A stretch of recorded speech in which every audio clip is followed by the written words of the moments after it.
Welcome बच्चों। आज हम देखेंगे कि दीर्घ युग्मक जनन और मादा युग्मोद्भिद का विकास कैसे होता है। इससे पहले वीडियो में हमने देखा था कि दीर्घ बीजाणु जनन की प्रक्रिया किस प्रकार होती है ना। ये उससे और आगे की प्रक्रिया है। मादा युग्मोद्भिद का विकास में अगर हम कहें तो वैसे हम दीर्घ बीजाणु जनन और दीर्घ युग्मक जनन दोनों को ले सकते हैं, है ना। तो एक तरह से क्योंकि मादा युग्मोद्भिद के विकास की दोनों प्रक्रियाएं हैं, लेकिन इसको प्रक्रिया ये ज़्यादा नज़दीक है उसके, ये समझ सकते हैं आप, है ना। तो इसी में हमने इसलिए इंक्लूड कर दिया कि मादा युग्मोद्भिद के विकास की प्रक्रिया भी हम इसी में अध्ययन कर रहे हैं।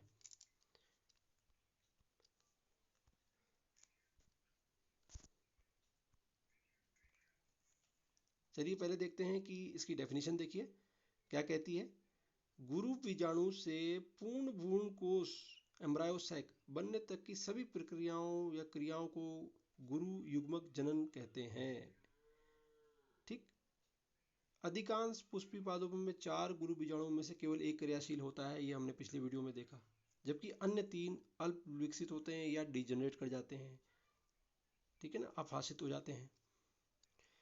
कार्यशील गुरु बीजाणु ही जो है वो मादा युग्मोद्भिद या स्त्री युग्मोद्भिद या भ्रूणकोश या एम्ब्रायोसैक इंग्लिश में बोलते हैं के रूप में विकसित होता है या कहलाता है। ठीक है, चलिए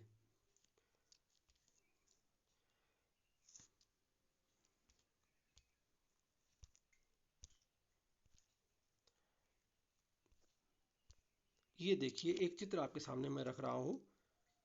इस चित्र को आप अगर समझेंगे ना तो आपको ये आसानी से फिर समझ आएगा। देखिए क्या हो रहा है। हमने इससे पहले जो यहाँ तक की प्रक्रिया हम देख चुके हैं, क्या कहलाती है, गुरु बीजाणु जनन, है ना। मेगास्पोरोसाइट या मेगास्पोर मदर सेल जो होती है मातृ कोशिका, उसमें डिवीजन होता है, वो 4 बनते हैं, 4 में से 3 जो है वो खराब हो जाते हैं, एक रह जाता है मेगास्पोर, फंक्शनल मेगास्पोर। अब उसके आगे की जो प्रक्रिया है, इस प्रक्रिया को हम कह रहे हैं, इसका हमने नाम दिया मेगा गेमेटोजेनेसिस या गुरु युग्मक जनन, क्योंकि अब ये युग्मक बनाने वाली प्रक्रिया में शामिल हो गया। ठीक है। और जो फाइनल जो एम्ब्रायोसैक बनता है या गेमेटोफाइट बनता है, उसका स्ट्रक्चर कुछ ऐसा होता है। अब ये देखिए ये वाला स्ट्रक्चर है ना, इस तरह से ये इसी को हमने और अच्छा सा फाइन उसमें बना दिया। ये जो चित्र है इसको हमने और अच्छे से दिखाया आपको यहाँ पर, ठीक है, डिटेल में। तो हम अब देखना है कि एक्चुअली ये जो सारी प्रक्रियाएं कौन कौन सी, जैसे पहली प्रक्रिया ये हुई, ये दूसरी, तीसरी, चौथी, ये जो प्रक्रियाएं चल रही हैं, इसी को यही युग्मक जनन की प्रक्रियाएं हैं, दीर्घ युग्मक जनन की, है ना। तो इसको ये कैसे कैसे होती है, इसकी थ्योरी देखते हैं क्या कहती है थ्योरी, है ना।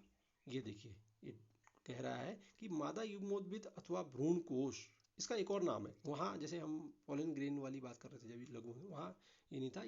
देखिए एक चीज़ ये मान के चलिए कि जो मादा युग्मोद्भिद या मादा के जनन अंगों में जो हम बातें कर रहे हैं, वो थोड़ा सा जो हमने लघु जनन में करी थी उससे ज़्यादा है ना। उसमें स्टेप भी बढ़ गए, अगर आपने ध्यान दिया हो, है ना, सोपान भी बढ़ गए हैं। ठीक है तो लगभग वैसे ही, लेकिन थोड़ा सोपान कई स्टेप बढ़ गए हैं, कुछ चीज़ें बढ़ गई हैं। ठीक है। तो जैसे ये एम्ब्रायोसैक कहते हैं हम उसे, मादा युग्मोद्भिद अथवा एम्ब्रायोसैक भी कहते हैं, भ्रूण भ्रूण का कोश। ठीक। तो गुरु बीजाणु मादा युग्मोद्भिद की प्रथम कोशिका है। वैसे ये बात हमने वैसे भी वहाँ भी कही थी कि लघु बीजाणु जो होती है वो क्या होती है, वो नर युग्मोद्भिद की प्रथम कोशिका होती है, क्योंकि उसी का डेवलपमेंट होता है, बाद में उसी के अंदर नर युग्मक बनते हैं। इसी तरह से गुरु बीजाणु की युग्मोद्भिद ये जो है एम्ब्रायोसैक, यही फर्दर डेवलपमेंट करेगा और इसके अंदर ही मादा युग्मक बनेगा। इसीलिए हमने कह दिया कि गुरु बीजाणु मादा युग्मोद्भिद की प्रथम कोशिका है, फर्स्ट सेल है। इसके आगे विकास होगा कैसे, अभी देखते हैं। गुरु बीजाणु के केंद्रक में 3 सूत्री विभाजन होते हैं, 3 डिवीजन, याद रखना 3 डिवीजन होंगे। कौन से वाले, माइटोटिक, माइटोटिक माने समसूत्री वाले। अर्धसूत्री वाले तो वो हाँ हो गए आपके, है ना, जब तक वो मेगास्पोर है ना बनना था ना, वहाँ हो गए वो। ठीक। अब यहाँ पर सारे जो डिवीजन होंगे वो माइटोटिक होंगे, सूत्री विभाजन होगा। ठीक है, इसमें क्रोमोसोम का नंबर घटेगा नहीं, जिसके फलस्वरूप क्या बनेंगे, 8 केंद्रक बन जाते हैं, 8 न्यूक्लियस। अब पहले विभाजन के फलस्वरूप 2 केंद्रकों का निर्माण होता है। दोनों पुत्री केंद्रकों में एक एक केंद्रक विपरीत ध्रुवों पर पहुंच जाता है। अभी इसको एक बार पढ़ लेता हूं मैं आपके सामने, फिर मैंने चित्र बना रखा है, आपको स्पष्ट हो जाएगा, वो मैं वहां पे आपको फिर रिपीट करूंगा। यहाँ पर इन्हें पुनः दूसरा व तीसरा विभाजन होता है, ठीक है ना। पहला हुआ फिर दूसरा हुआ। पहला हुए में तो चार दोनों साइड, दो साइड मूव कर जाएंगे, एक ऊपर एक नीचे, है ना। फिर दूसरा तीसरा विभाजन, जैसे प्रत्येक ध्रुवों पर केंद्रों की संख्या 4 4 हो जाएगी। ये याद रखना आप। चूंकि इन विभाजनों में कोशिका का भित्ति का निर्माण नहीं होता है, ध्यान रखिए, भित्ति नहीं बनती है क्योंकि केंद्रक है। अतः इस अवस्था तक सभी केंद्र एक ही सामान्य कोशिका द्रव में होते हैं। तत्पश्चात इन केंद्रों का पुनर्गठन होता है। अब यही पुनर्गठन जो है ना, यही प्रक्रिया जो है एक तरह से गेमेटोफाइट की, जैसे कहते हैं बनने की प्रक्रिया है ना।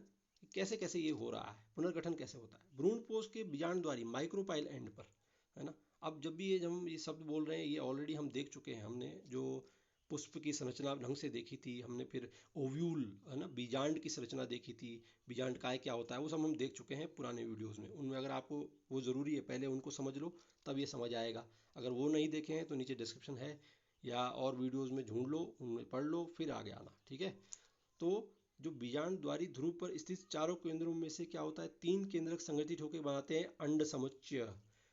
ठीक, अंड समुच्चय में 3 चीज़ें होती हैं, अभी हम देखेंगे। एक अंडा होता है जिसे हम ऊस्पोर कहेंगे, और साथ में उसके होते हैं सहायक कोशिकाएं। इसी प्रकार निभागी कैलेजल एंड छोर की तरफ 4 केंद्रों में से 3 केंद्रक जो संगठित होकर बनाती है प्रतिमुख कोशिकाएं, जिन्हें कहते हैं एंटीपोडल सेल्स। ठीक, अब बच गई दोनों ध्रुवों पर से चौथा केंद्रक चलकर केंद्रीय कोशिका तथा केंद्र पर पहुंच जाता है। चलकर केंद्र कोशिका के केंद्र पर पहुंच जाता है, आपस में संयुग्मन करके ध्रुवीय केंद्रक या पोलर न्यूक्लियस बनाता है, जिसे सेकेंडरी न्यूक्लियस या द्वितीय न्यूक्लियस या द्वितीय केंद्रक भी बोलते हैं।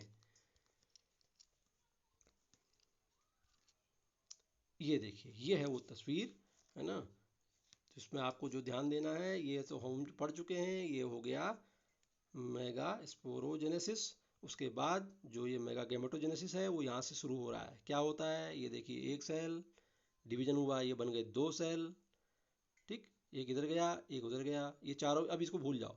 ये क्या था, याद है ना, ये वही था मेगा स्पोर, जो 4 बने थे उनमें से ये 3 तो हो जाने वाले हैं अपहासित, और ये काम करेगा। तो इसके अंदर फर्दर विकास कैसे हो रहा है वही हम देखेंगे। ये 2 बन गए, ठीक है, एक साइड बना एक साइड बना, एक माइक्रोपाइल एंड की तरफ बीजांड द्वारी तरफ, और एक बना कैलेजल एंड की तरफ। ठीक, अब उसमें क्या हुआ, फर्दर डिवीजन हुआ, इसमें एक डिवीजन इसमें एक डिवीजन। तो ये डिवीजन हुआ तो ये बन गया, ये 2 यहाँ बन गए 2 यहाँ बन गए। ठीक, और उसी तरह से फिर डिवीजन हुआ इन दोनों दोनों में, इसमें भी हुआ और इसमें भी हुआ। तो कितने बन गए, 4 इधर और 4 इधर, ये 4 ये 4। अब ये 4 में से 3 तो वहाँ ये अरेंज हो गए, एक इनका बीच में यहाँ आ गया, ये वाला ये इधर आ गया, और ये 3 यहाँ अरेंज हो गए, एक यहाँ चला गया, बीच में चला गया। अब ये स्ट्रक्चर ऐसा बन जाता है। ठीक, इसमें आप देख लीजिए, ये कह रहा है एग एपरेटस, है ना, अंड समुच्चय, जिसमें ये बीच वाला अंडा है, बाकी ये दोनों सहायक कोशिकाएं या सिनर्जिस्ट कहते हैं जिनको। और जो इस तरफ है ये कहलाती हैं एंटीपोडल सेल्स, है ना, प्रतिमुख कोशिकाएं या प्रतिव्यसांत कोशिकाएं। ठीक, और इसको, तो ये स्टेप आप देखिए।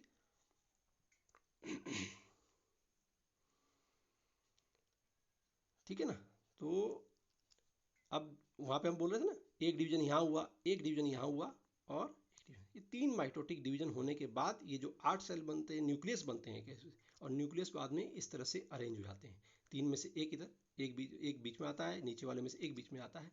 तो इस तरह से ये सेकेंडरी न्यूक्लियस बनता है, इसे बोलते हैं द्वितीय न्यूक्लियस या पोलर न्यूक्लियाई भी कहते हैं। ठीक है, और इसको जो ये फाइनल स्ट्रक्चर बनता है ना, कौन सा वाला, ये वाला, है ना, इसको और डिटेल में हमने पहले ही भी वैसे देखा है, ओव्यूल की संरचना में देखा था ना।